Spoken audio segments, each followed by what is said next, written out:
전쟁이라고 하는 제목으로 여러분과 잠시 한번 말씀을 나눌까 생각을 합니다. 손무라고 하는 사람이 쓴 그 손자병법이라고 있습니다. 거기에는 나를 알고 적을 알면 백전백승이다. 예? 그런 말이 있죠. 그죠? 예, 지피적이면 백전백승이라. 오늘 여호수아가 전쟁을 하는데 32번을 싸워요. 여호수아 12장에 넘어가 보시게 되면은 여호수아가 전쟁에서 물리친 왕들의 이름이 쫙 나옵니다. 리스트업이 되어 있는데 몇 왕이냐면 31왕의 이름이 나와요. 근데 여호수아가 32번을 싸웠어요. 32번을 싸웠는데 32전 31승 1패를 했어요. 예. 1패가 어딘지 아시죠, 여러분들? 예. 그런데 32번을 싸우는 가운데 있어서 지금까지 역사상 가운데 이만한 전쟁터에서 승률을 올린 사람이 아무도 없어요. 여호수아가 넘버원이에요. 그런데 그 승리 원동력이 있어요. 그 비결이 있어요. 원칙이 있어요. 예, 원칙이 있어요. 그 세 가지 원칙이 있는데 오늘 그 세 가지 원칙을 우리가 한번 살펴보면서 은혜를 나눌까 합니다. 우리는 이 땅에 살아가면서 사실은 군사들이에요. 영적인 군사들이에요. 내가 주 예수를 나의 주라고 시인한 우리 성도님들은 이 땅에서 살아가고 있지만은 사실은 이 땅 사람이 아니에요. 특별한 인물을 가지고 사명을 가지고 살아가는 사람들이에요. 뭐냐면 나는 그리스도의 군사라고 하는 거예요. 그리스도의 사람이고 하나님의 사람이고 하나님의 백성이고 이 세상에 살지만은 구별된 사람이라고 하는 그런 의식을 가지고 살아가야 된다라고 하는 것입니다. 그러므로 우리의 삶의 현장은 영적인 전쟁터나 마찬가지예요. 영적인 전쟁터예요. 보이지 아니하는 그런 싸움 속에서 우리의 삶 가운데서 하루하루의 싸움의 연속이 되는 것입니다. 이런 의식을 가지고 있는 분이 그분이야말로 진정한 그리스도인인 것입니다. 그래서 우리가 이런 영적인 싸움에서 어떻게 이겨야 될 것인가? 이것은 오늘 이 여호수아가 우리에게 제시해 주는 세 가지 법칙이 있어요. 세 가지 원칙이 있어요. 31승을 할 수가 있었다는 그 원동력이 있어요. 그걸 우리가 함께 나눠보고 삶에 적용하기를 원하는 것입니다. 첫 번째 원칙이 있어요. 그게 뭐냐면은 함께 더불어 했던 원칙이 있어요. 오늘 본문 29절부터 쭉 보게 되면은 제가 오늘 본문의 말씀이 길었지만은 또 읽은 이유가 있어요. 여호수아가 온 이스라엘과 더불어 싸움에 또 31절에도 보니까 여호수아가 온 이스라엘과 더불어 림나에서 라기스로 나가서 대진하고 싸우더니 또 보니까 34절에도 온 이스라엘과 더불어 36절에도 더불어 함께 싸웠다라고 하는 겁니다. 지금 이스라엘 백성들은 요단강을 건넜습니다. 요단강을 건너고 그리고는 길갈이라고 하는 것에서 베이스 캠프를 치고 이제 여리고부터 시작해서 전쟁을 하기 시작을 합니다. 므낫세 지파와 2분의 1과 르우벤 지파 그리고 갓 지파는 요단강을 중심으로 해서 동쪽에 풀이 많고 기름진 땅에 이미 그 가족들은 정착을 했습니다. 그러니까 12지파 중에서 2지파 반은 지금 요단강 동편에 있는 것입니다. 그런데 모세가 요단강을 다 건너서 가나안 땅을 점령을 하라고 명령을 했을 때 이 2지파 반은 그 명령에 따르지 않습니다. 예, 여기는 우리가 많은 양떼가 있으니까 여기서 우리가 생활하고 캠프를 치는 것이 좋겠습니다 라고 했어요. 그랬을 때 모세가 처음에는 안 된다고 그랬어요. 그래서 조건을 하나 들었어요. 어떤 조건이 달았냐면은 너희가 가나안 땅에 들어가서 점령을 할 때는 먼저 가서 그곳에 가서 점령을 하고 군사를 보내라고 그랬어요. 그래서 후방에 있는 요단강 동편에 있는 그 지파의 족속들과 그리고 건너온 모든 족들이 함께 더불어서 전쟁을 하는 거예요. 전방과 후방이 구분이 없이 모든 자원, 모든 것들을 동원해 가지고 이제 땅을 점령을 하는 거예요. 이제 죽게 하면 살기를 돌아갈 데가 없잖아요. 다시 이집트로 돌아갈 수 있습니까? 너 생활을 할 수가 있어요? 시계를 거꾸로 돌릴 수가 없는 거예요. 죽게 하면 살기로 싸워야 돼요. 하나님 명령을 했어요.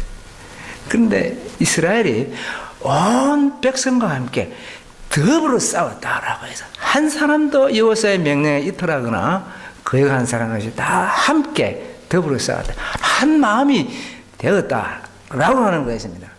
우리 신학교에는 개가 많아요. 개, 독, 예? 까쇼호, 독. 이 경상도 사람들이 발음이 잘안 되고 어떤 면 개냐, 그런데 개. 왜 10마리가 있는데 지금은 새끼까지 나와가지고 한 15마리, 한 16마리 이리 돼요. 많이 나올 때는 막 새끼가 줄줄이 나오고 창조의 질서가 워낙 적응이 잘 되니까 작년에는 한 30마리 가까이 막 완전히 이 막 개판이 돼가지고 예, 전부 막 개가 막 그런데 그게 다 살아나는 게 아니고 막 죽기도 하고 이 조화를 이루어 가더라고. 근데 그 개들이요, 자기들이 살아가는 딱 지역이 있어요. 그리고 유기의 질서가 있대. 제일 왕초가 캡틴이 있어요. 왕초부터 세가지고 쭉 있는데 너무 영역에 들어가면 완전히 박살이 나요. 우리 집 가까이에 사는 개가 4마리가 있어요. 4마리가 있고 이 돼지 막사에 그곳에만 있는 또 개가 있어요. 그리고 신학교 그 도미토리에 있는 그 기숙사에만 또 노는 개가 있어요. 자기 노는 영역이 다 틀려요. 너무 영역에 갔다가 완전히 그냥 막 정말 박살이 나요. 그런데 이상한 사람이 오지 않습니까? 이상한 사람이 들어오거나 인디오 사람들이 들어오거나 한국 사람들은 짓지 않는데 밤에 이상한 또 동물이 들어오거나 그럴 때는 이 개들이 짖기 시작합니다. 뭐 개가 한번 짖기 시작하면은 한쪽에서 짖으면은 각기 놀다가 있다가도 전부 다 모이는 거예요. 전부 다 모여서 공격을 하는 거예요. 한 번은 이웃에 개가 들어왔어요. 왜 개가 들어왔느냐면은 이 암컷이 발정을 하는 거예요. 발정해야 되는데 우리 거기에는 순놈들이 많거든요. 순놈들이 한 7마리 되고 암놈이 한 30마리 돼요. 근데 이 개가 발정을 하니까 우리 순놈이 많으니까 여기 가서 교미를 해야 되는 거야. 예. 안 나가는 거야. 그러니까 10마리가 한 마리를 놓고 공격을 하는데 뺑 불러놓고 공격을 하는 거야. 근데 암컷 한 마리는 어떻게 방어를 하냐면은 벽에다가 자기 몸을 대는 거예요. 딱 대고 오는 것만 방어를 하는 거예요. 예. 이게 뭐냐면 연합해서 외부의 사람들이 소나 또 다른 말들이 들어오지 않습니까? 그러면 말이에요. 전부 자기 이 방어 지역은 틀려도 한꺼번에 가서 공격을 하는 거예요. 이 신학교를 지키는 거예요. 네. 이 연합. 네. 그래서 이들에게 우리가 많이 먹이지는 못해도 이 굉장히 고마운 거예요. 네. 우리 사랑하는 성도님들, 이 교회도 하나님께서 여러 지체를 주시고 또 각기 다른 탤런트를 다 주셨어요. 고린도 교회는 그야말로 요새 말로 이야기를 하면 아주 잘 나가는 사람들이 굉장히 많았어요. 잘 나가는 사람들이 많다 보니까 무슨 일이 납니까? 충돌이 일어난다고. 남의 것을 수용을 못하는 거야. 남의 것을 수용을 하고 인정을 하고 그리고 이것이 뭔가 돌아가도록 해야 되는데 내가 가지고 있는 은사가 최고다 생각하는 거예요. 여러분들 고린도서 1장 12장부터 쭉 보면 14장까지 쭉 나옵니다. 왜? 거기는 고린도라고 하는 지역은 아주 큰 국제, 그 당시에 가장 큰 국제 도시였습니다. 그러니 잘난 사람이 갈 수밖에 없게, 그것밖에 없죠. 미국의 샌프란시스코에 잘난 사람들이 얼마나 많습니까? 그렇죠, 그죠? 예. 뉴욕에 가도 잘난 사람들 많다고요. 그런데 미국 같은 데는 서로 이 법과 질서가 조화를 이루어가면서 이렇게 잘 돌아가잖아요. 그런데 고린도 교회는 교회 안에서 그런 문제가 충돌이 생긴 거예요. 인정을 안 하는 거예요. 내 은사가, 내 방언의 은사가 최고는, 가르치는 은사가 최고는. 그런데 사도 바울은 그게 아니다. 연합해서 교회가 우리의 하나의 몸이 각 지체가 하나 유기적으로 결합이 돼서 연합해서 하나를 이루어가는 것처럼 각기 다른 은사가 그리스도의 몸을 바로 세우기 위해서 필요한 것이라고 가르치고 있는 것입니다. 아말렉 군사가 이스라엘 백성들을 배후에서 칠 때에 여호수아는 밖에 나가서 전장터에 가서 싸우고 아론과 모세와 훌은 저 오피스 제 꼭대기에 산에 올라가서 전쟁터를 보면서 전방과 후방에 연합해서 이렇게 전쟁을 싸우는 것을 보지 않습니까? 우리가 선교지에서나 또는 이 세상을 향해서 우리가 이 교회가 영향력을 발휘할 때 연합해서 하는 게 힘을 모으는 것이 순간적으로는 조금 의견이 다르고 방법은 다를 수가 있죠. 그러나 한 가지로 한 마음이 되어서 이래가지고 싸워야만이 우리가 승리할 수가 있다라고 하는 것입니다. 우리 사랑하는 성도님들, 우리가 이 이민의 삶을 살면서 여러 가지 형편이 다 다를 줄 알아요. 내 마음에 좀 맞지 않는 그런 경우도 있을 수가 있지요. 그러나 거룩한 목적에 대해서 교회가 나가야 될 방향에 대해서 바로 섰다고 하면 같이 힘을 모아야 되는 게 최선을 다해야 되는 거예요. 내 다리가 좀 부러지더라도 개가 그래요. 내 다리가 좀 부러지더라도 개도 꼬리가 물려도 끝까지 방어를 하는 거예요. 끝까지 공격을 함께 방어를 하는 거예요. 그래서 연합해서 우리가 그 어둠의 세력 그리고 그 공중 잡은 군세 세력들을 물리친다 그러면은 승리할 수가 있을 것입니다. 네. 두 번째 원칙입니다. 이게 뭐냐면 오늘 또 본문의 말씀을 보니까 30절에 여호와께서 그 성읍 그 왕을 이스라엘 손에 붙이신지라 쳐서 멸하여 한 사람도 남기지 아니하였다. 32절에도 보니까 모든 사람을 쳐서 림나에서 행한 것과 같았더라. 또 33절에도 한 사람도 남기지 아니하였다. 다 죽여버려. 35절에도 진멸하여 바쳤다. 37절에도 하나도 남기지 아니하였다. 39절에 이 전쟁이 일어나서 전쟁의 이 되는 과정의 모든 과정에 있어서 여호수아가 모두 다 죽였다라고 하는 것입니다. 이 두 번째 원칙은 뭐냐면은 순종의 원칙이에요. 순종이에요. 여호수아가 전쟁에 다음 전쟁을 할 때는 그 전쟁에서 그 전 전쟁에서 행한 것과 똑같이 그 다음 전쟁에서 똑같이 했더라. 그 말은 뭐냐면은 하나님의 받은 말씀을 전이나 후에나 똑같이 그대로 순종했다라고 하는 것입니다. 이 무슨 가나안 족속들이 우리가 표면적으로 볼 때는 무슨 죄가 있습니까? 분연자들은 무슨 죄가 있습니까? 무슨 힘이 있습니까? 아이들이 무슨 힘이 있어요? 그런데 하나님께서는 거기에 살고 있는 가나안 족속들을 전부 멸하여서 죽여 없애라. 진멸하라고 그래요. 진멸하라고 그랬어요. 근데 여호수아가 32번을 싸울 때, 31번을 싸울 때 전부 다 죽여 없었어요. 한 번도 이 일에 대해서 거역한 일이 없어요. 그 진멸했던 그 순종으로 통해서 다음 승리가 여호수아에게 보장이 될 수가 있었어요. 어떻게 말해서 보게 되면 왜 하나님께서 그들을 다 죽여 없애라고 했을까? 우리 그런 의문을 가지고 있습니다. 그러나 하나님께서는 이 전쟁은 거룩한 전쟁입니다. 아브라함과 이삭과 야곱을 통해서 약속하신 그 약속을 지금 400년이 지나고 광야에서 40년이 지난 그 순간에 약속을 실현을 하고 있는 것입니다. 하나님과 이스라엘 백성들이 시내산에서 출애굽을 하고 난 다음에 언약의 백성으로 약속을 맺고 나는 너희 하나님이 되고 너희들은 나의 백성인데 내가 이제 거룩한 제사장의 나라로 너희들을 세울 것인데 그 땅을 너희에게 준 것이 어디냐면은 아브라함이 살았던 그곳에 가서 나라를 다시 세우는 일이었습니다. 거룩한 나라라 하나님의 나라를 세우는 것이 그들의 가장 큰 중차대한 임무였던 것입니다. 그래서 하나님께서는 그곳에는 하나님이 계실 그곳에는 죄악의 요소가 될 수가 있는 것을 남겨둘 수가 없었던 것입니다. 그래서 진멸하여서 다 없애라고 그랬어요. 여호수아는 이 순종을 통해서 승리의 원동력을 갖게 되는 것입니다. 우리 사랑하는 성도님들, 이 순종에는 자세히 따지고 보게 되면 두 가지 큰 요소가 있어요. 그것이 뭐냐면은 정량적인 요소가 있고 정성적인 요소가 있어요. 조금 말이 어려울지 모르겠습니다.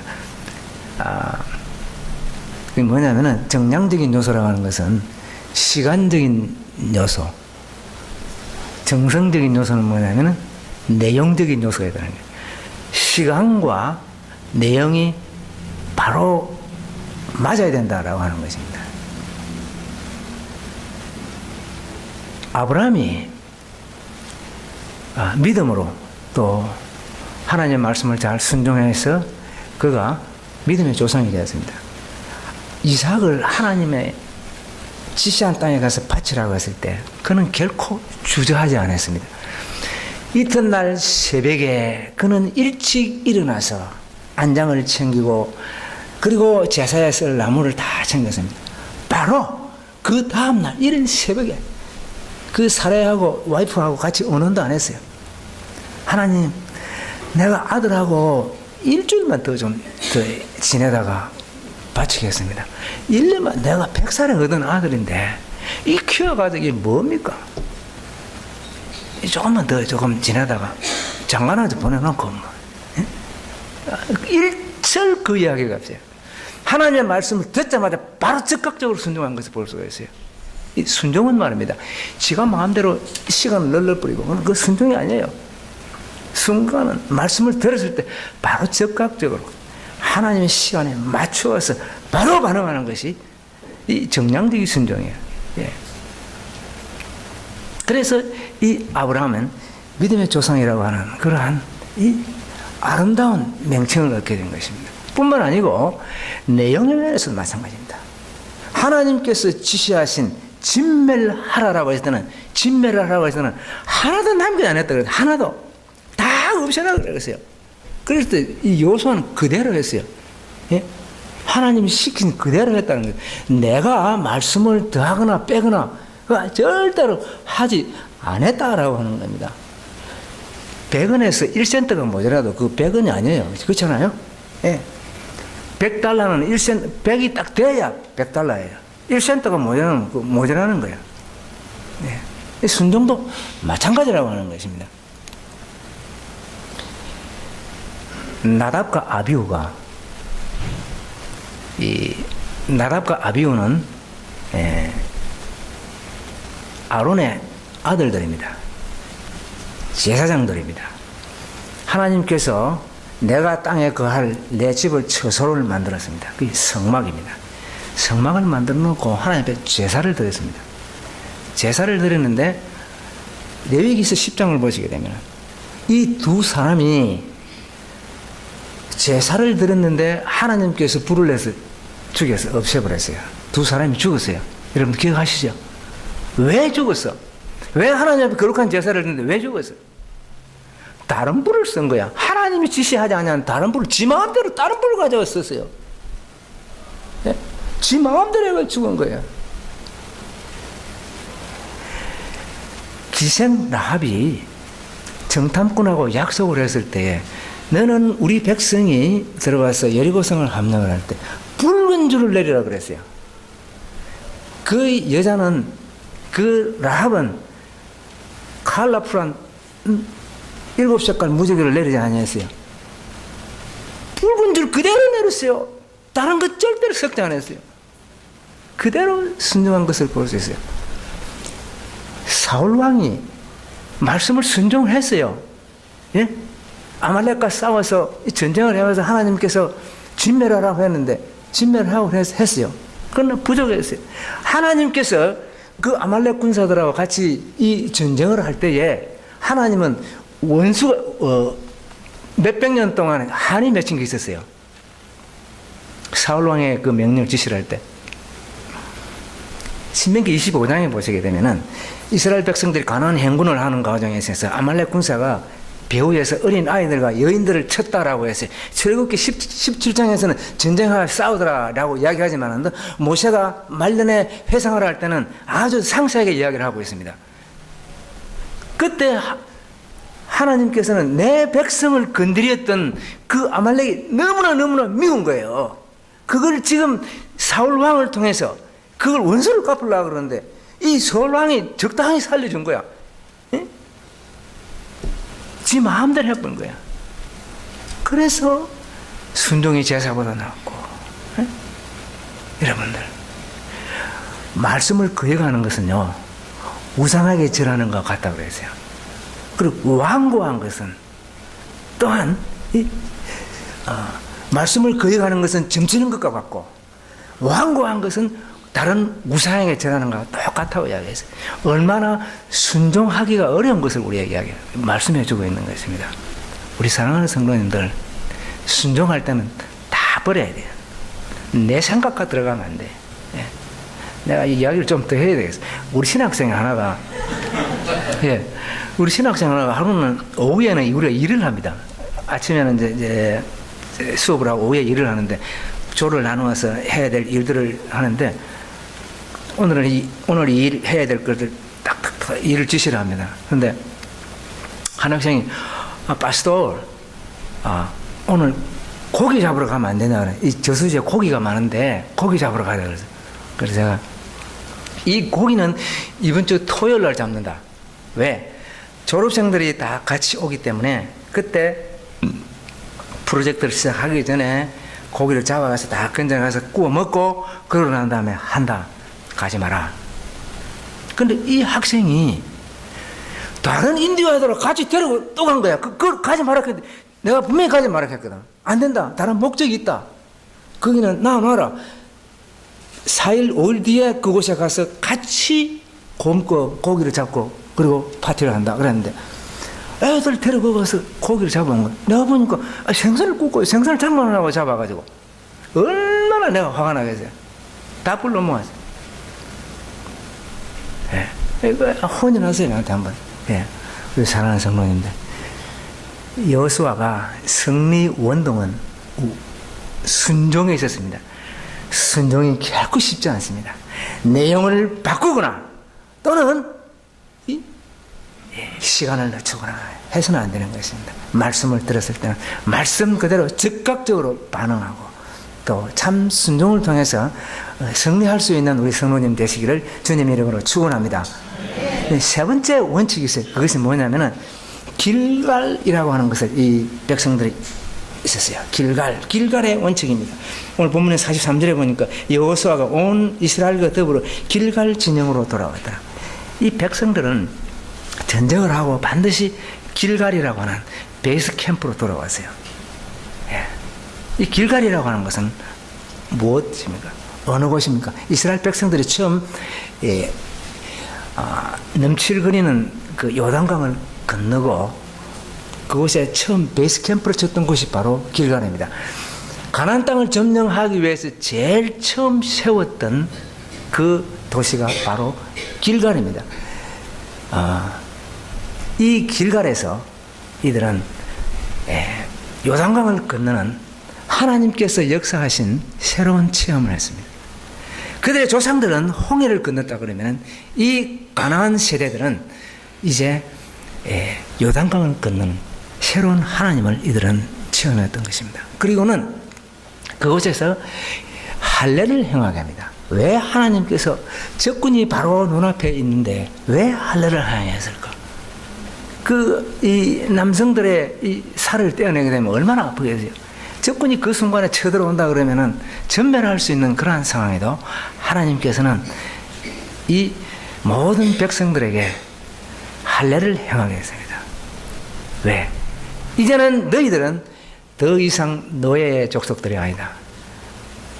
400년 동안 너희 어머니 아버지들은 이 노예를 살았지만은 이제는 거룩한 백성이다. 하나님의 백성이다. 하나님의 나라를 새로 세워야 되는 그런 백성들이기 때문에 이제 거듭나기를 원했던 것입니다. 새로운 하나님의 백성으로 이제 노예의 문화에서 새로운 하나님의 백성으로 거듭나기를 원해서 하나님은 그들에게 할례를 행하겠습니다. 새로운 하나님을 그들에게 만나기를 원했던 것입니다. 우리 사랑하는 성도님들, 여러분들은 어떤 하나님을 만나시고 계십니까? 우리 김지사가 그러는데 뭐이라 카더라. 하나님은 뭐이라 카더라. 또 우리 목사님이 그러시는데 뭐이라 카더라. 예. 우리 사랑하는 성도님들, 여러분들이 가지고 있는 예수 그리스도, 여러분들이 먹어보신 하나님의 말씀, 여러분들이 삶 가운데 하나님을 만났던 처음적인 신앙이 여러분들에게 있었어야 됩니다. 그래야 결코 넘어지지 않습니다. 이 어려운 세상 이민의 삶을 살아갈 때에 그 하나님이 여러분들의 가슴 속에 있어야 돼요. 그래야만이 더 큰 시험이나 환난이나 어려움이 오셔도 변치 아니한 하나님, 나를 만나주셨던 그 하나님이 그때 작용을 하시는 거예요. 내가 먹어본 하나님, 내가 만났던 하나님, 내가 먹어보았던, 내가 읽었던 말씀은 짜더라. 아니야, 김지사는 싱겁다 크던데. 아니야, 나는 짜더라. 짤 수밖에. 내가 다른데, 김지사하고 나는 다른데.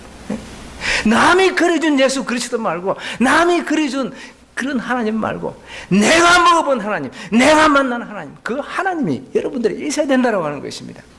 그래야만이 어떤 어려움이나 환경이 와도 여러분들 돌파해 나갈 수 있는 것입니다.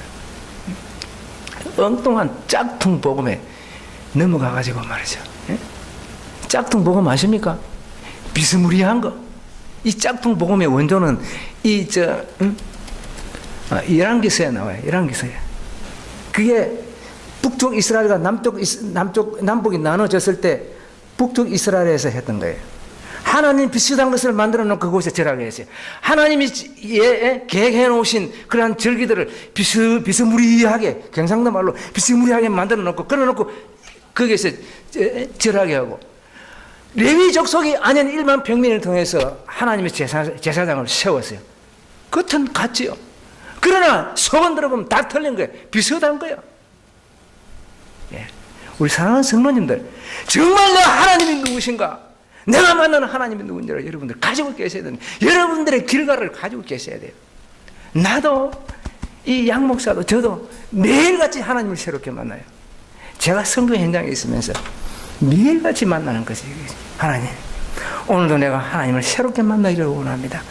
새로운 하나님으로 내 삶의 현장에 다가오시기를 원합니다. 내 마음을 매일 내려놓고 있어요. 얼마나 많은 변수들이 있는지 몰라요. 그럴 때마다 저는 하나님, 저에게 새롭게 다가오시기를 원합니다. 우리 사랑하는 성도님, 여러분들의 삶이 얼마나 복잡합니까? 순간순간 여러분들의 삶 속에서 하나님을 만날 수 있기를, 여러분들의 길가를 새롭게 매일매일 세워갈 수 있기를 주님의 이름으로 축원합니다. 이 우주 공간에는 위성이 많이 돌고 있어요. 위성이. 그런데 304km, 305km 지점에는 이 위성이 돌 수 있는 무중력 공간이 생기는데, 그 속에 있어야만이 이 위성이 떨어지지 않냐고 돌아갈 수 있어요. 그렇지 않으면 나가거나 떨어지게 되어 있어요. 그게 자연의 법칙이에요. 원칙이에요. 원리예요. 우리도 이 땅에 살아가면서 영적 군사로서 승리할 수 있는 그 원칙이 있어요. 원칙. 원리가 있다. 프린시펄이 있다. 그게 뭐냐면 오늘 여호수아가 우리에게 모델로 보여준 거예요. 첫 번째는 함께 더불어 싸우는 거예요. 함께 힘을 모으는 거예요. 교회가 어떤 형편이 있더라도 힘을 같이 모으는 게, 선교 현장과 전방과 후방이 함께 힘을 모아서 그러는 거예요. 우리도 지금 교회를 건축하고 있는데 전방과 후방이, 그리고 인디오 마을이 3자, 4자가 같이 힘을 모으고 같은 동일한 내용을 놓고 같이 일을 하는 거예요. 여러분, 암세포는 왜 암세포인지 아십니까? 다른 세포 다 죽이고 자기 혼자만 살라고 하는 게 암세포예요. 결국 사람 죽이는 거예요, 그게. 예? 함께 더불어 살 때에 윈윈이 되는 거죠. 예. 또한 여러분들, 말씀이 줄 때는 그 말씀을 바로 즉각적으로 순종할 때에 그 승리의 원동력이 될 수 있다고 하는 것입니다. 말씀이 서라, 또 말씀이 가라, 돌아가라 할 때는 그대로 하시면 돼요. 서라 컨대 가면 충돌이 일어나는 거예요. 말씀대로, 말씀대로 따라 순종하면 반드시 이길 수 있다라고 하는 것입니다. 뿐만 아니고 여러분들 어떤 형편에 있든지 말씀을 통해서, 기도를 통해서, 또는 여러분들의 삶의 현장을 통해서 하나님의 역사하심과 여러분들의 삶의 현장에서 하나님의 인도하심과 하나님의 능력 베푸심과 이러한 순간순간의 만남이 여러분들의 삶의 현장에서 새로운 길갈로 다가올 수 있기를 주님의 이름으로 축원합니다. 하나님 감사합니다. 오늘